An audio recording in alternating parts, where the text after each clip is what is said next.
Bonjour à vous toutes et à vous tous. Eh bien, très belle soirée.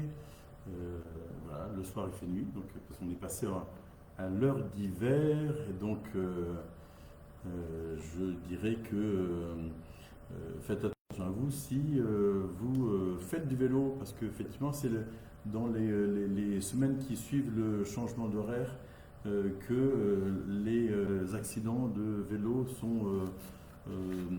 augmentent, je crois de 40% en fait dans les 15 jours qui suivent le passage à l'heure d'hiver. Donc soyez très attentifs et surtout munissez-vous des équipements nécessaires, de lumière, de vent, derrière, de gilets réfléchissants et tout cela. On a eu l'occasion à Viroflay d'avoir un petit moment de recueillement, vous savez, pour le cycliste qui est décédé à Paris, à l'initiative de certaines associations de cyclistes en fait, et de vélotaffeurs. Nous avons eu un soir, alors qu'il pleuvait sérieusement, on a eu un soir, ça devait être un samedi, un rassemblement devant la mairie, devant beaucoup de mairies en France, en son hommage. Donc voilà, ça a été l'occasion de dire un certain nombre de conseils, de rappeler un certain nombre de conseils sur la pratique du vélo. Donc bonsoir à vous toutes et à vous tous. Je ne vais pas commencer sur quelque chose un peu plombant, mais c'est vrai que les messages de prévention sont toujours les bienvenus. Vous devez vous souvenir, je donne quelques éléments d'actualité, simplement des choses un peu en attendant que tout le monde se branche. Pour l'instant, il n'y a pas grand monde, mais bon, ça viendra. Vous savez que j'avais parlé lors du dernier Facebook Live du fait que je revenais de Hasloch, notre ville jumelle en Allemagne, où j'avais inauguré la fête de la bière. Et sachez que ce week-end, le week-end qui vient de s'écouler, on avait un groupe de Viroflésiens, notamment des jeunes, qui ont retrouvé un autre groupe d'habitants de Hasloch à Strasbourg, au Parlement européen, pour une visite du Parlement européen. Voilà, c'était un projet qui était mené par le comité de jumelage de Viroflay-Hasloch. Donc voilà, c'était apparemment tout à fait sympathique. Et il y avait, je crois, au total presque 25 ou 30 personnes qui ont pu faire cette visite du Parlement européen. Donc voilà, ça fait partie des activités qui sont menées par ce comité de jumelage. Donc si ça vous intéresse, que vous parliez allemand ou non, n'hésitez pas à contacter le comité de jumelage. Alors, le jumelage, ça fait partie des institutions, en fait, en l'occurrence à Viroflay depuis un certain temps. Et dans les institutions de Viroflay, il y a aussi les habitudes, il y a aussi la chose publique et la participation aux élections. Et je vous informe que j'irai le 19 novembre prochain au Salon des maires pour voir la ville de Viroflay se voir décerner la Marianne d'or du civisme à nouveau pour les élections européennes de juin dernier. Donc nous avons été la commune de plus de 10 000 habitants dans laquelle le taux de participation a été le plus élevé en France. Voilà, donc j'en parle régulièrement de ce trophée en quelque sorte. Et donc je voulais donc vous en informer. D'ailleurs, j'ai ici même, alors on expose en fait nos Mariannes de civisme. Là j'en ai une, elle date de 2022, ça c'était pour les présidentielles et les européennes. Nous l'avions également, là c'est un double, vocation exposée dans le hall de la mairie. Si vous venez faire un tour à la mairie, vous pouvez les voir. Donc félicitations à tous ceux qui se sont déplacés pour venir voter au moment des élections européennes et pour les législatives, bien évidemment, aussi. Sur les questions un peu institutionnelles, en fait, je voulais aussi vous faire part du fait que ce matin même, j'ai reçu en mairie le préfet des Yvelines, qui a pris ses fonctions un petit peu avant l'été, avec son secrétaire général, et puis des personnes de la direction départementale des territoires, pour parler de Viroflay, des sujets d'actualité, des sujets d'évolution de la ville. J'en ai profité pour lui rappeler combien la loi SRU était d'application complètement absurde dans Viroflay avec son mode de calcul, pas sur son principe, mais sur le mode de calcul qui a été établi. Et je lui ai fait faire un tour de la ville. Voilà, ça permet au préfet de mieux comprendre les territoires, d'avoir une relation directe avec les maires, donc de pouvoir avoir un retour plus direct, comme ce sont les représentants de l'État. C'est important aussi qu'ils puissent faire remonter les informations à nos gouvernants. On a parlé un petit peu finance, évidemment, donc, je voulais un petit peu vous en parler ce soir parce que vous avez tous entendu le fait que le gouvernement Barnier prépare le budget 2025 et qu'il y a un certain nombre de mesures qui vont être envisagées, et donc des mesures qui vont concerner les revenus les plus importants, qui vont concerner un certain nombre d'éléments. Il a été aussi annoncé que les collectivités locales devraient contribuer à l'effort de redressement des finances publiques, même si, par définition, les budgets des collectivités locales sont équilibrés de façon obligatoire, à minima équilibrés, mais jamais en déficit. Donc c'est quelque chose qui est un peu étonnant, mais donc si avec ça on peut arriver à redresser, mais cela va être compliqué. Vous dire quand même quelque chose, c'est le fait que Viroflay ne va pas être directement concerné, je dis directement parce qu'indirectement ça va l'être, mais ne va pas être directement concerné parce qu'il y a des collectivités locales qui vont se voir prélever des sommes sur leurs recettes, sur leurs ressources. En fait, ce sont les collectivités qui ont un budget de plus de 40 millions d'euros. À Viroflay, il est dehors de 22 millions d'euros. Donc, mais par contre, Versailles-Grand Parc sera concerné, le département aussi, la ville de Versailles est concernée, Vélizy également. Et pour le département, par exemple, c'est 24 millions d'euros qui vont être prélevés, plus d'autres sommes qui devraient être prélevées, alors que le département est déjà dans une grande difficulté financière du fait de la crise de l'immobilier. J'en parlerai plus en détail ultérieurement. Pour Viroflay, donc pas d'impact sur un prélèvement sur nos recettes. Par contre, je pense qu'il ne faut pas du tout s'attendre à la possibilité d'obtenir des subventions, ni de la part du conseil départemental, le conseil régional, je ne sais pas, mais ni non plus de l'État, parce que j'ai entendu dire que le fonds vert pour essayer d'améliorer l'environnement et la renaturation des villes, en fait, ce fonds vert va être à nouveau diminué, réduit. Je crois même qu'il y a d'autres mesures sur la récupération de la TVA, enfin un certain nombre de mesures qui vont impacter la ville dans ses finances. Donc on va essayer de bâtir un budget 2025 au niveau de la ville qui soit, comme on le fait toujours, équilibré et qui puisse même générer des excédents que nous pourrons réinjecter dans nos investissements, puisqu'il y en a beaucoup à l'heure actuelle. Voilà, donc je ne rentre pas plus dans le détail des finances publiques. J'en reparlerai peut-être plus tard, soit à l'occasion d'une réunion que nous faisons habituellement début février ou mi-février sur les projets de la ville et les finances de la ville, pour tous ceux que ça intéresse, bien évidemment. Et tout ça se passe sur l'auditorium. On vous donnera la date plus précisément. Alors, en termes de date, je vous donne aussi une date.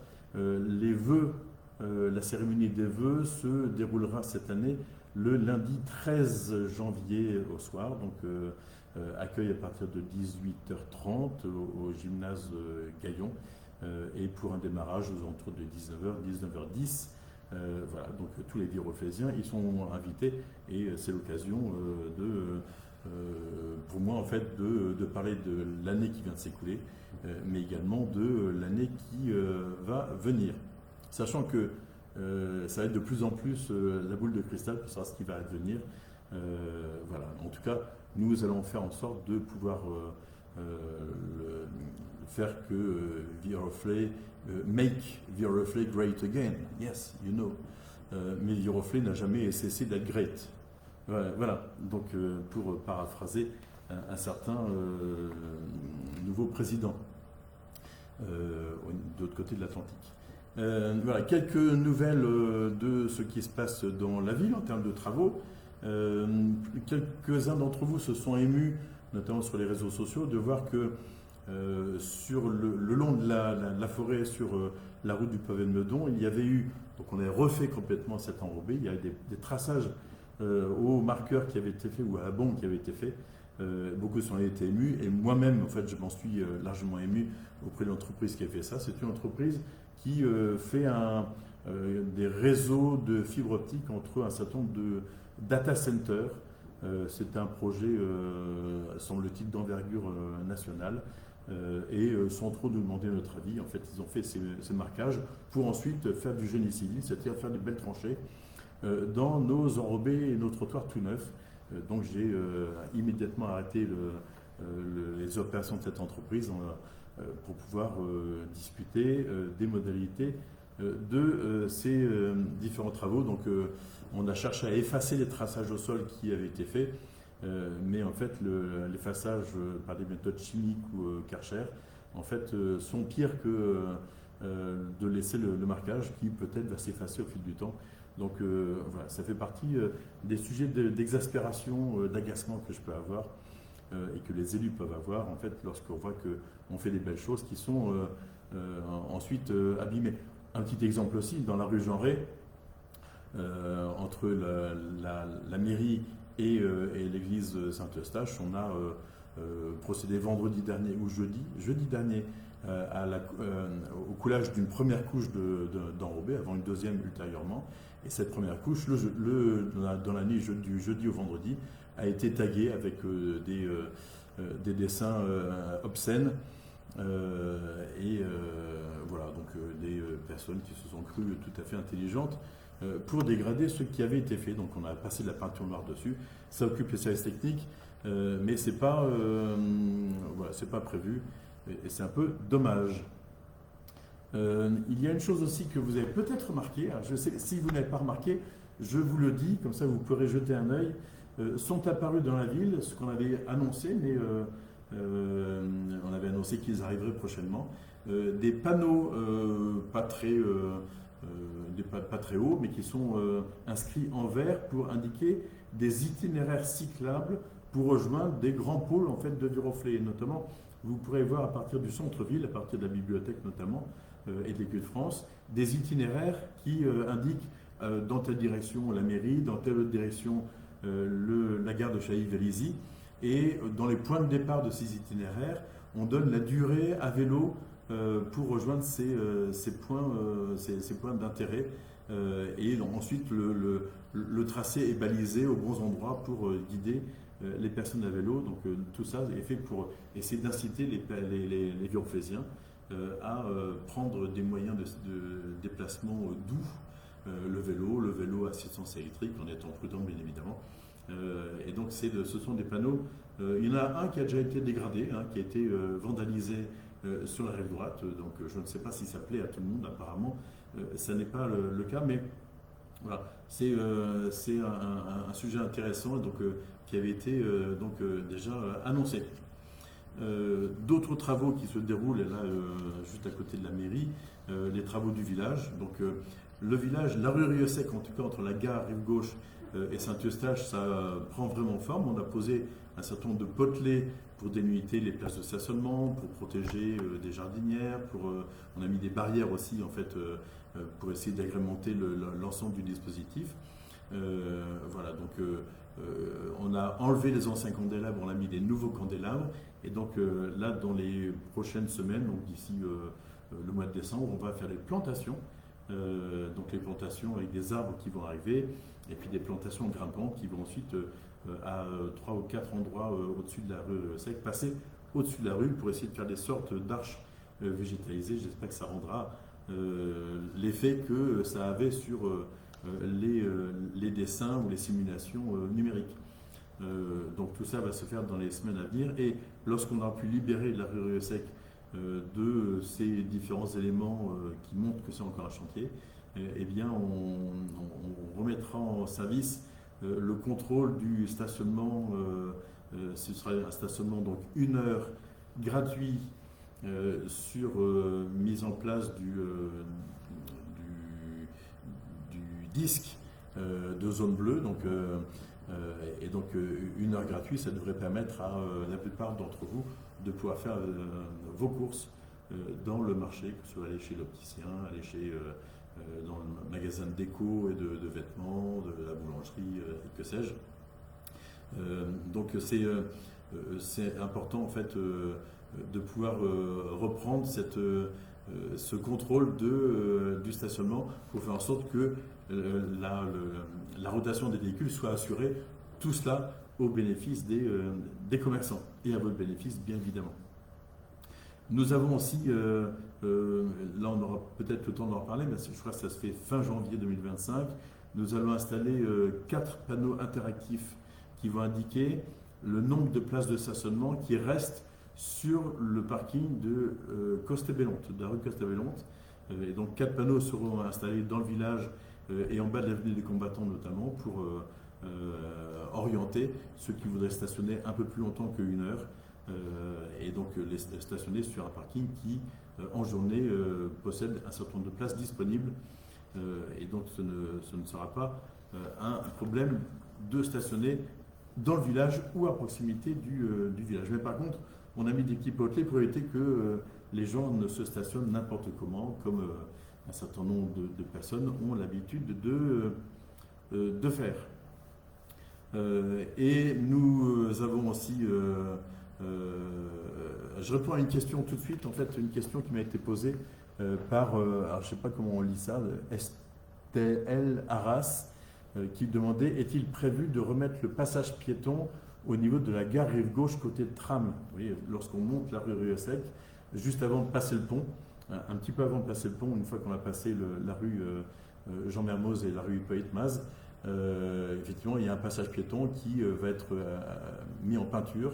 Vous pourrez remarquer que sur les trottoirs, de part et d'autre, se trouvent des bandes podotactiles, donc qui signalent qu'un passage piéton est là. Donc on va mettre là la peinture sur ce passage piéton.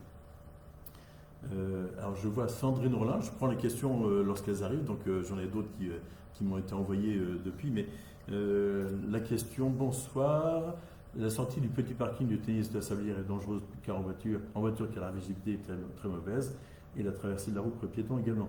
Un aménagement est-il prévu pour sécuriser les piétons et les voitures? Alors oui, je pense que j'ai déjà répondu à cette question précédemment, mais lors de Facebook Live précédent.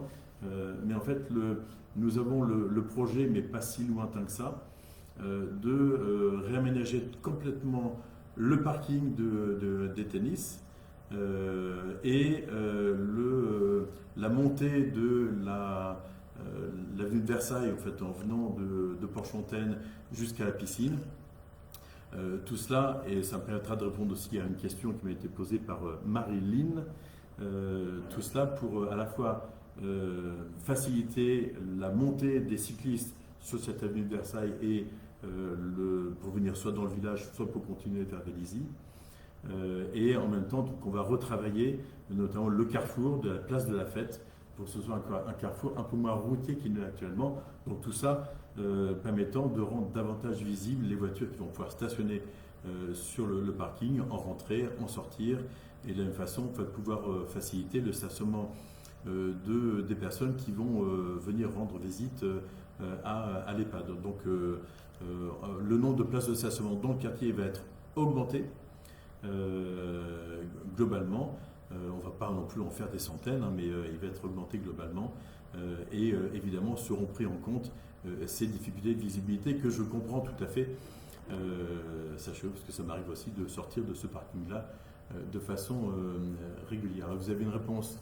On a installé Jean-Philippe Ollier, qui est maire adjoint, qui dit qu'on a installé des panneaux qui préviennent du fait qu'il y a des sorties successives de parking à cet endroit-là. Je ne sais pas si les automobilistes y font très attention, mais en fait, en tout cas, on va réaménager parce que on a prévu de réaménager une fois que l'ensemble des constructions dans le quartier seront achevées.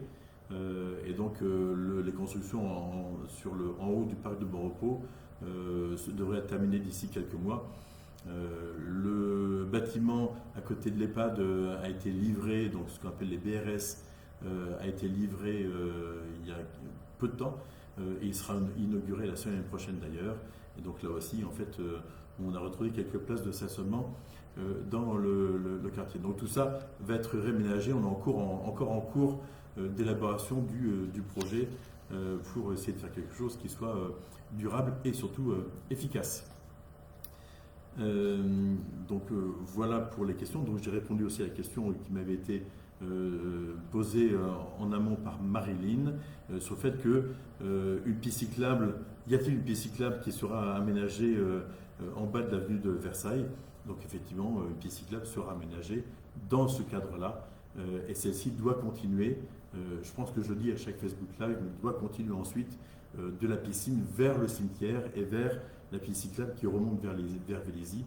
Et tout ça, dépend de l'ONF et de sa diligence ou sa non-diligence à répondre à nos sollicitations pour pouvoir mordre en partie sur le domaine forestier, mordre de 1,50 m, pas beaucoup plus. Et donc, voilà, je vois Édouard Durier qui nous dit bonsoir. Les miroirs sont une bonne solution pour la visibilité devant l'honnête en Gabriel Péry, ce serait bien.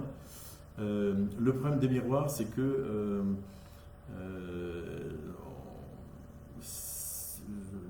ils peuvent fleurir un peu partout, et donc et c'est pas forcément quelque chose qui est une bonne chose. Je pense qu'il faut rouler d'abord prudemment. Vous voyez, vous me proposez, Monsieur Durier, 2 endroits pour en mettre. Je pense que si on interroge les viroflésien, on aura au moins une vingtaine ou une trentaine d'endroits pour en mettre. Lorsqu'il y a de la condensation, lorsqu'il y a du givre, eh bien, les miroirs ne sont pas efficaces. Et donc, ce qui fait que, en fait, on peut avoir perdu l'habitude de regarder à droite et gauche et d'avancer prudemment. Voilà. Donc, le miroir n'est pas forcément la solution idéale, mais voilà, il y a des stops.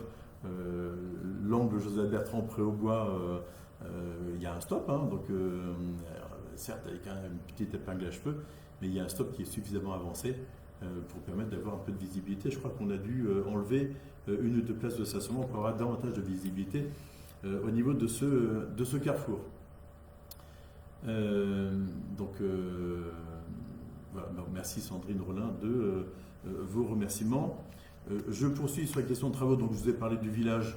Le stop, oui, non respecté par les bus, mais aussi par les voitures. Hein. Mais ça, c'est l'apanage de tous les stops. En fait, la plupart du temps, les stops ne sont pas respectés par environ peut-être 50% des véhicules. La police municipale fait régulièrement des verbalisations. J'ai même des personnes qui m'ont dit j'ai été verbalisé, c'est pas normal d'avoir été verbalisé pour un stop. J'avançais pas vite, oui, mais vous n'avez pas arrêté au stop. Donc en fait, vous êtes verbalisé, même si vous avez des bonnes raisons de le griller.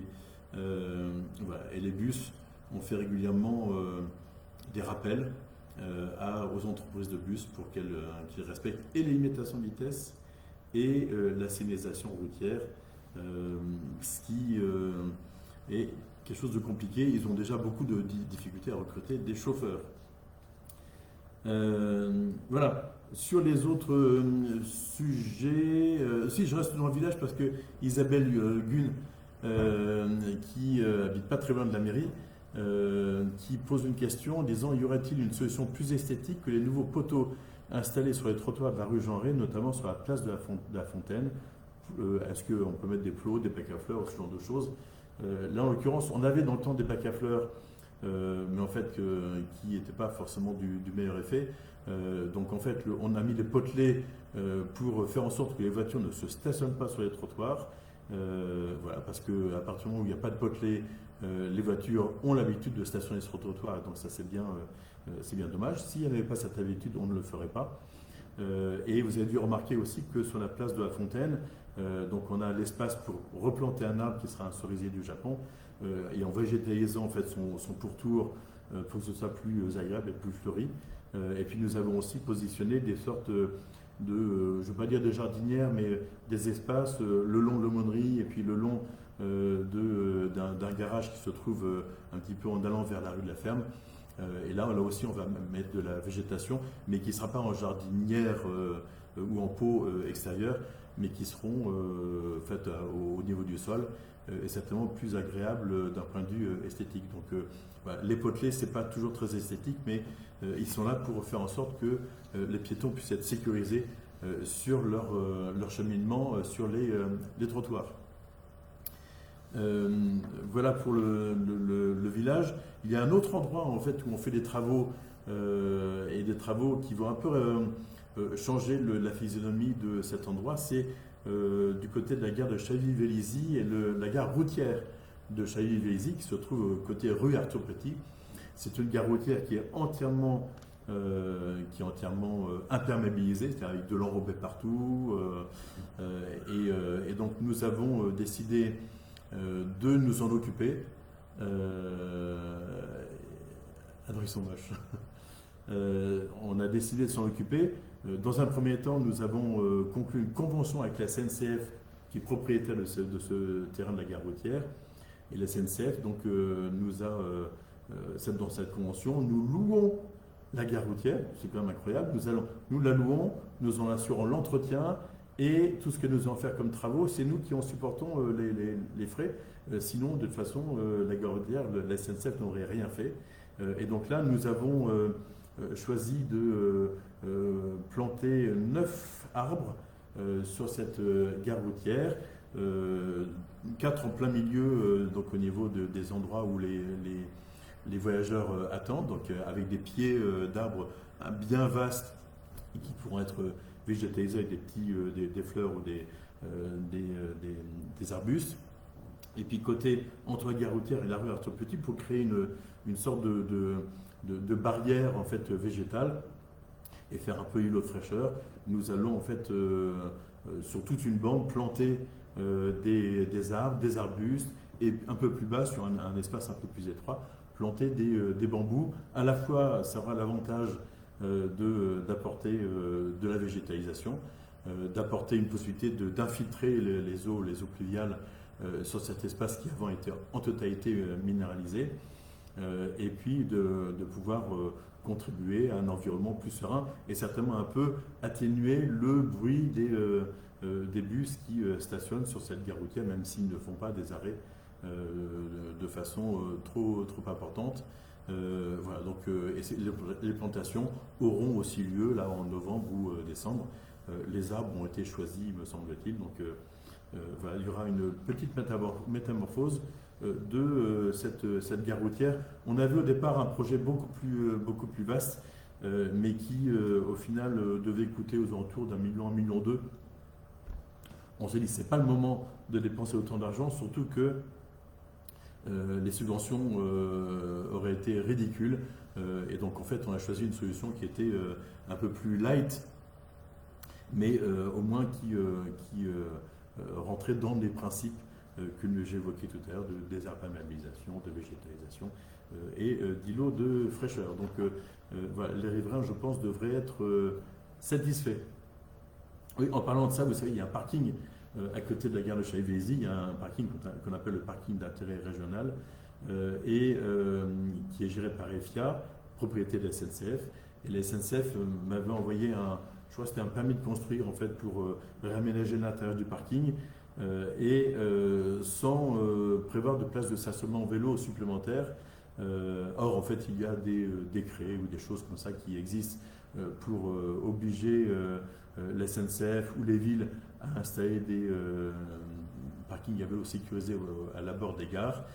Et donc on leur a demandé de revoir leur copie et de créer un espace sécurisé dans ce parking-là pour le stationnement des vélos de ceux qui viendraient à vélo à la gare et qui ensuite prendraient le train pour se rendre sur Paris ou sur la banlieue. Donc voilà, donc ils vont revoir leur projet. Il faut se battre, hein, vous savez, même si ce sont des acteurs qui travaillent sur la mobilité douce, notamment avec Île-de-France Mobilité, mais ils travaillent encore en silo et donc ils ont du mal à travailler les uns avec les autres. Voilà. Je vais parler un peu de voirie, de trottoirs, d'espaces verts et tout ça. Voilà, évidemment, je rappelle un certain nombre de règles. Un arrêté municipal qui n'est pas nouveau dit bien que les trottoirs, l'entretien des trottoirs est à la charge des résidents au droit du trottoir, donc que ce soit pour la neige, je ne sais pas si on en aura cet hiver, mais également pour l'entretien des mauvaises herbes et donc de la végétation qui est amenée à déborder. Donc on est amené à faire des rappels à l'ordre réguliers sur la végétation qui déborde sur le trottoir. Voilà. voilà, pour que cette végétation soit taillée pour que les piétons puissent cheminer en toute sécurité sur le trottoir sans être obligés de descendre sur la voirie ou d'être mouillés si la végétation a été arrosée par la pluie. Et puis dernière chose en fait sur la question de la voirie, surtout en fait ce qui est important c'est lorsqu'il y a des changements de côté, vous savez pour le stationnement alterné, pensez à bien changer de côté la veille au soir, c'est inscrit dans le code de la route. J'ai une personne c'était quand, je ne sais plus exactement, mais que j'ai rencontré dans Viroflay et qui m'a dit mais monsieur le maire en fait est-ce qu'on ne pourrait pas, je crois que cette personne habite dans le Haras, est-ce qu'on ne pourrait pas faire les changements de côté qu'une fois par mois et pas toutes les quinzaines. Et je n'avais pas la certitude de ma réponse, mais je suis allé vérifier. Or, il se trouve que le code de la route prévoit bien que le changement se fait par quinzaine, donc c'est-à-dire voilà, le 14 au soir, ou le 30 ou 31 au soir pour le lendemain, pour le lendemain matin. Voilà, donc ça ne peut se faire que par quinzaine et pas par mois. Donc voilà, soyez attentifs à ça parce que pour le passage des camions de ramassage des ordures ménagères ou des encombrants ou le reste, si ça tombe à ce moment-là, souvent en fait ils sont très gênés lorsque certaines voitures ont changé de côté et d'autres non. Voilà, donc soyez attentifs à ce sujet. Dans les éléments que je voulais aussi vous communiquer, donc on change tout à fait de sujet. Oui, si je pense que j'interromprai le Facebook Live un petit peu plus tôt que d'habitude parce que je dois être à l'auditorium le plus tard à 20h15. Donc vous pourrez bien m'excuser si je termine ce Facebook Live vers 19h50, 19h55. Voilà, j'ai des choses à vous dire quand même, notamment en termes de communication ou d'événements culturels. Vous avez dû recevoir dans vos boîtes à lettres le guide municipal 2024 qu'on a mis à jour, donc en fait dans lequel on répertorie l'ensemble des services publics, l'ensemble des commerces, l'ensemble des médecins, des associations avec les adresses, les numéros de téléphone, voire les adresses mail pour que vous puissiez les joindre. Donc ce guide a été distribué dans toutes les boîtes à lettres théoriquement. Donc là il sera à nouveau mis à jour d'ici dans 2 ou 3 ans. Mais la mise à jour électronique se fait de façon permanente sur le site de la ville, bien évidemment, puisque dès qu'il y a un changement qui nous est signalé, on l'indique sur le site de la ville. Donc si vous êtes président d'une association et que son numéro de téléphone change ou son mail change, donc n'hésitez pas à nous en informer. Par ailleurs, nous distribuons tous les 2 mois le magazine de la ville dans toutes les boîtes à lettres, donc un certain nombre d'entre vous le lisent. Il se trouve que dans un des derniers numéros, nous avons mis un questionnaire pour que nous puissions connaître vos aspirations, ce que vous lisez, ce que vous ne lisez pas, si vous regardez les photos, si vous lisez les textes, si vous regardez l'édito.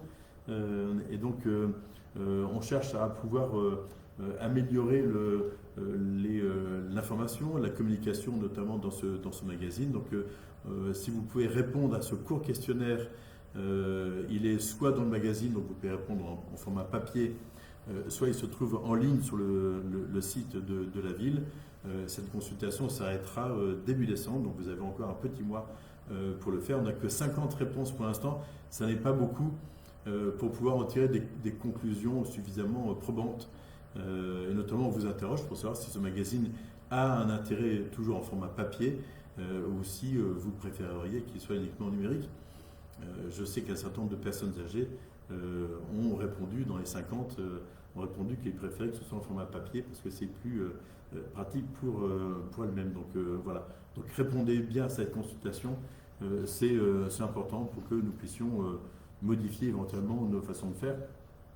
Je passe toujours un petit peu de temps à rédiger l'édito, donc si vous pouvez le lire au moins à chaque fois. Je ne suis pas certain qu'il soit lu de façon régulière, mais je sais que quelqu'un la semaine dernière m'a envoyé un mail en me félicitant du dernier édito que j'ai pu rédiger.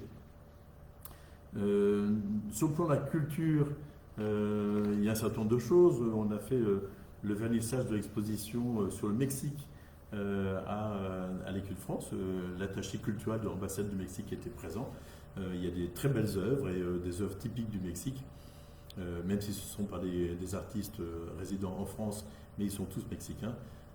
Et donc c'est tout à fait intéressant avec des choses traditionnelles, notamment sur la représentation de la mort au Mexique. Et donc voilà, comme on a commencé cette exposition un petit peu avant le début novembre et la fête des morts du 2 novembre, donc c'était tout à fait d'actualité. Donc c'est une exposition qui va encore durer. Nous avons une thématique Mexique, puisque donc cette exposition dure jusqu'au 8 décembre, et nous avons donc 3 éléments autour du Mexique. Il y a un cycle de conférences de notre université d'automne qui est donc dédié au Mexique et à son histoire. Ce sont les samedis 16, 23 et 30 novembre à 15h à l'auditorium. Donc renseignez-vous soit dans le magazine, soit dans le Sortir, soit auprès de la bibliothèque, soit sur le site, en fait, ou le Facebook. En fait, beaucoup de moyens d'information sont à votre disposition. Pour les jeunes enfants, nous avons la Malle aux histoires qui, le samedi 16 novembre, nous racontera des contes mexicains.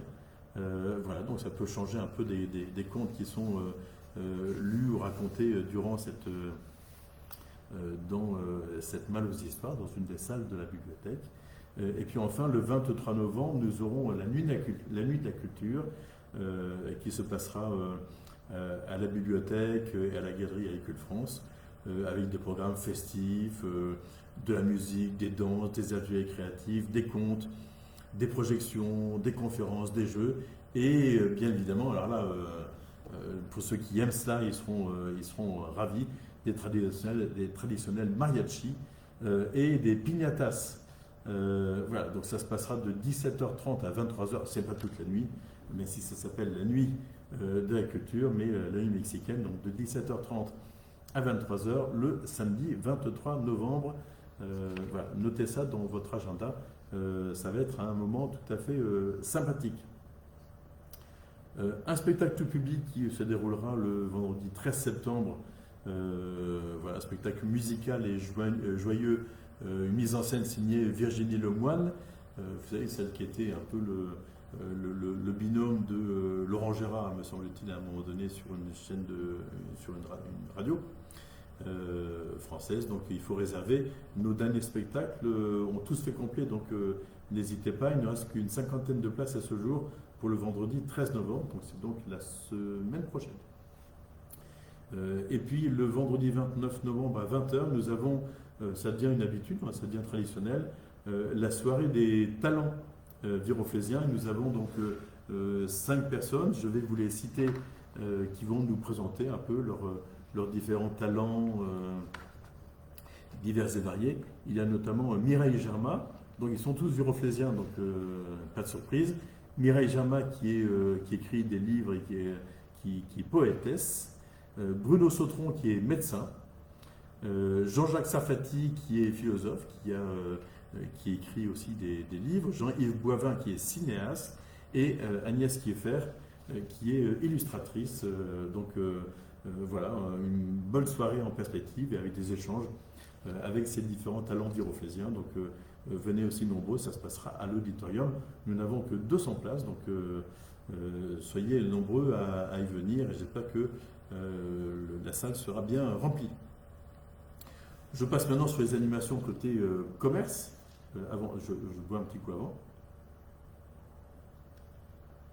Côté commerce, on va commencer à approcher petitement en fait, des fêtes de Noël. Donc, nous signalons donc, les apéros shopping. Vous savez, on a commencé les apéros shopping l'année dernière.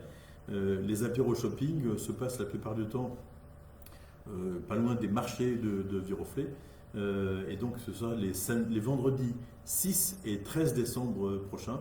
Plus d'informations évidemment sur vos canaux habituels. Mais notez ça parce que c'est l'occasion aussi donc, de faire quelques emplettes des produits, notamment des produits alimentaires, du vin, du foie gras, tout un tas de choses en fait délicieuses pour ces fêtes. Donc vendredi 6 et 13 décembre. Et puis, nous révolutionnons un peu ce que nous faisions aux alentours de fin décembre ou fin novembre ou début décembre. Nous avions à un moment donné le salon des créateurs que nous ne reproduisons pas cette année. Il y a aussi la suppression du marché de Noël du domaine de Madame-Elisabeth dans lequel un certain nombre d'exposants de Viroflay exposaient leur création. Là aussi, c'est pour des raisons de restrictions budgétaires au niveau du département. Et donc, pour compenser tout cela, nous faisons un marché de Noël. Donc c'est tout nouveau sous la halle Leclerc sur la place du 11 novembre, donc juste à côté du marché Leclerc. Et ce marché de Noël se tiendra le dimanche 15 décembre. Voilà, donc il y a déjà un certain nombre d'artisans et de commerçants ont répondu présents à notre invitation à participer à ce marché de Noël. On ne va pas mettre des cahutes comme les marchés de Noël traditionnels, là aussi ça coûte un peu d'argent, mais on va faire en sorte que les artisans et commerçants soient bien installés pour vous proposer des produits sympas et attractifs et qui vous donneront envie de les offrir à vos amis ou à votre famille. D'autres dates importantes, je ne vois pas d'autres questions pour l'instant qui arrivent, donc dans les dates importantes à vous signaler que nous refaisons nos tournées, ce qu'on appelle le maire et les élus à votre rencontre, et donc ça va se passer, la première rencontre ça va être le dimanche 17 novembre sur le marché Verdun à partir de 10h, et puis nous aurons le samedi 23 novembre 2 rencontres possibles, donc à 10h vers le marché Leclerc, sur la place du 11 novembre, et dès 14h dans le quartier Corbie, au niveau du carrefour à l'angle de l'avenue Gérald Leclerc et de la rue Pierre-Édouard.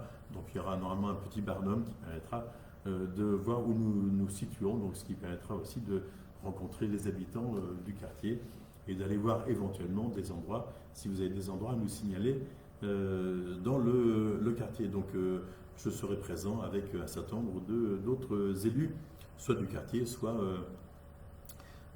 pas du quartier, mais qui ont envie de vous rencontrer. Donc venez nombreux lors de ces différentes rencontres.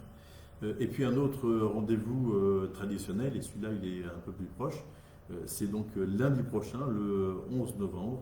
Vous savez que le 11 novembre, en fait, nous faisons la traditionnelle commémoration de l'armistice du 11 novembre 1918.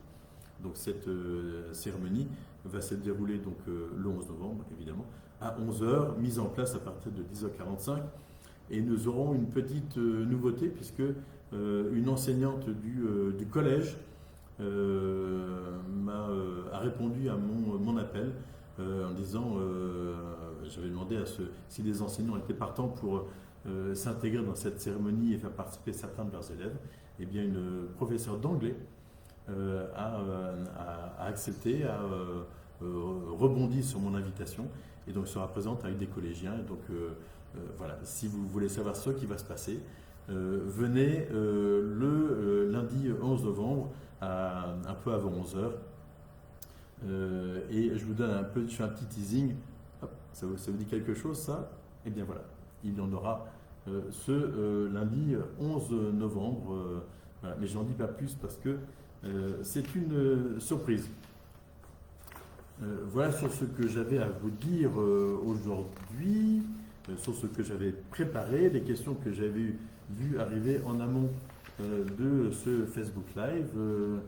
Je n'ai rien d'autre de particulier à vous dire. Je ne vois pas d'autres questions qui aient pu m'être adressées. Donc on ne va pas faire durer le plaisir beaucoup plus longtemps. Donc je vous rappelle que les services de la ville sont à votre disposition, donc pour les passeports, les pièces d'identité, enfin, tout un tas de choses. Et si vous avez, j'allais dire, une question sur le plan de la sécurité, je ne sais quoi, enfin, surtout sur la question de la sécurité, vous n'hésitez surtout pas à appeler la police municipale dans les heures à peu près ouvrables, y compris en soirée. Voilà, donc elle vous répondra s'ils ne sont pas déjà occupés sur une intervention. Ou sinon, vous pouvez aussi appeler la police nationale, on ne sait jamais. Appelez 17. J'en ai parlé ce matin avec le préfet qui me demandait s'il y avait des sujets de sécurité sur le Viroflay. Je lui ai demandé pas plus, pas moins qu'ailleurs. Voilà. Et donc, soyez heureux à Viroflay et prenez du bon temps. Donc, merci à vous pour vos remerciements et pour votre fidélité à ce Facebook Live et pour tous ceux qui le suivent en différé, donc pendant leurs occupations habituelles. Donc voilà, et je vous remercie. Il est 19h45. Et bien, je vous souhaite une très belle soirée et une belle fin de semaine. À très bientôt. Au revoir. Ah, attendez, hop, je vois une dernière question là, que je rattrape. Oui, monsieur Xavier BRDS. Auriez-vous des nouvelles concernant la mise en œuvre de Redbus le besoin est un simple arrêt. Oui, alors, on a donc sollicité Versailles Grand Parc sur le sujet, puisque Versailles Grand Parc a une compétence de déplacement. Nous avons, qui a sollicité à son tour Île-de-France Mobilité. Je crois qu'il y a un avis qui semble favorable. Je ne veux pas exactement vendre la peau de l'ours avant de l'avoir tué, donc ça semble favorable. Maintenant, il faut qu'on regarde la mise en œuvre concrète d'un arrêt de bus. Vous savez, c'est des bus qui, la plupart du temps, viennent de Vélizy et qui ensuite se rendent sur Versailles en passant le long de la forêt, le long du parc Gaillon, la piscine, ensuite qui descendent l'avenue de Versailles. Je crois que c'est en voie de résolution, mais je ne peux pas vous donner de délai particulier. Voilà, je crois que vous habitez parc Gaillon. Et je me demande même si vous n'avez pas l'intention de déménager un de ces jours. Mais bon, j'ai cru voir ça il n'y a pas très longtemps. Voilà, eh bien je vous souhaite, j'espère que j'ai répondu à votre question. Voilà, je vais donc mettre une fin à ce Facebook Live. Si des questions arrivent, j'y répondrai de façon directe en commentaire. Voilà, très belle soirée à vous. Au revoir.